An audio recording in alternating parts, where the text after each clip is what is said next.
Hey there, Grumpy Old Fart here. I'm doing an Outlaw Trails role-playing game story from years ago. I'm calling this Single-Handed. Before I get into this, though, if you enjoy my content, it would really help me out if you would hit the like button, subscribe to my channel, share my content on social media, and post a comment or two. Remember, I welcome your comments, even if you disagree with me. If you enjoy a good book, check out my author page on Amazon. My pen name is H.L. Anderson. You can find all of my books there. I like to think I write good stories that make you think.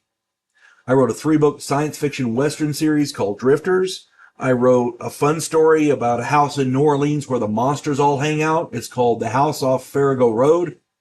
I wrote a political fantasy called The Righteous President. I wrote 2 books. I'm working on the 3rd one. I'm trying to make it into a series. It's a science fiction, futuristic space warfare kind of thing. It's a study of humanity from an alien perspective. The first one is Vanguard 1. The second one is Task Force Terminus. I hope you get them, and I hope you like them. All right. They're all available on Amazon. Single-handed. Years ago, my friend Earl was running an Outlaw Trails game. Earl is an excellent game master, and his games were always exciting and fun. We had a lot of fun playing in his game. There were 8 of us playing in this game, but for a variety of reasons, I was the only one able to show up for the scheduled game that week. One guy had to work. A couple of them were out of town. One of them had a wedding. Just different things got in the way. Life gets in the way when you play tabletop role-playing games. That's just something that happens. There's nothing you can do about it. Anyway, I was the only one that could make it. The group had been helping a local rancher to run off some rustlers. And since I was the only one to show up that week, Earl had intended to run a small side adventure for me, and I figured that was cool.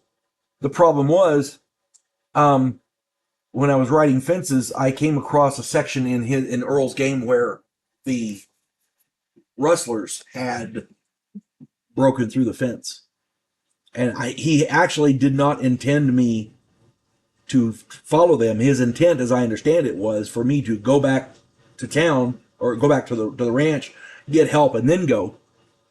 But me being the hard-headed, stubborn bastard that I am, he was going to have a side adventure as I was heading back to the ranch house. But being the stubborn bastard that I am, of course I followed him. Again, I was riding fences, checking for breaks, which is normally a long, boring job, and I found a place where somebody had cut the fence and herded a few dozen cattle out. My intent was to follow them and see what was going on. If I could find out where they were, then, the group could do something about it. But things got a little out of hand. I followed the herd for about 8 miles. It was easy to do because there's way too many cattle to hide all the sign. And I saw a man on a hilltop. He was dozing, and I figured he was watching for anyone trailing them. Because he was dozing, I rolled really well and was able to sneak up through a little trail in the back. I snuck up on him, and I didn't want to alert him with my gun, so I used my knife, and I slit his throat.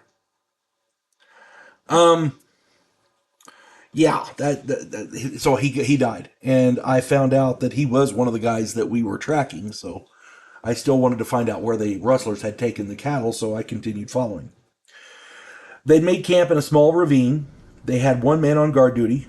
The rest of them were sleeping, because it was nightfall by then.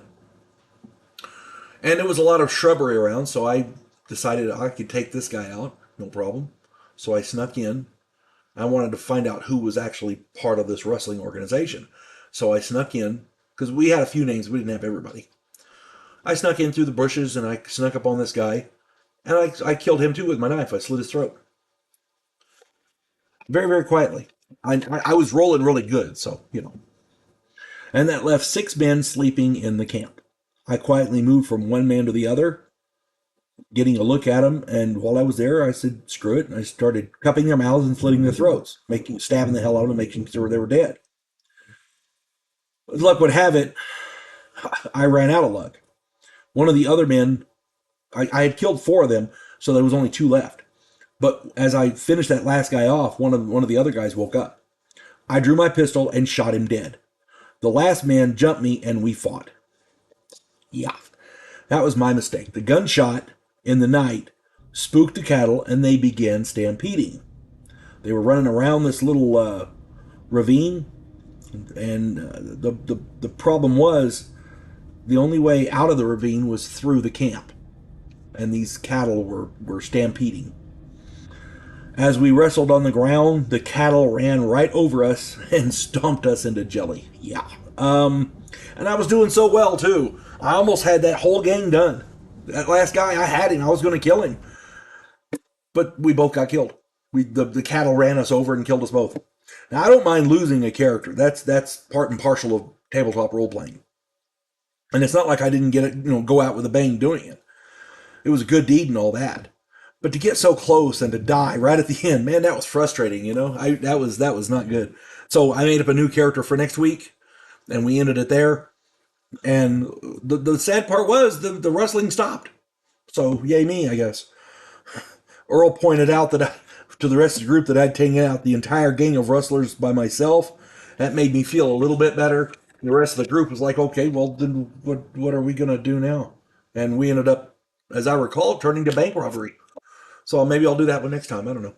At any rate, hope you enjoyed it. And it just goes to show you, no matter how well you plan, bad luck gets in the way. Hope this finds everybody well. You folks have a good one. God bless one and all. Clarissa Lowe, a historian from the future. Delmore Kane, a Civil War veteran turned outlaw. This oddball pairing faces a conspiracy of epic proportions spanning the centuries. If you like action and adventure westerns with a splash of science fiction and fantasy, check out my book series Drifters and their ongoing adventures.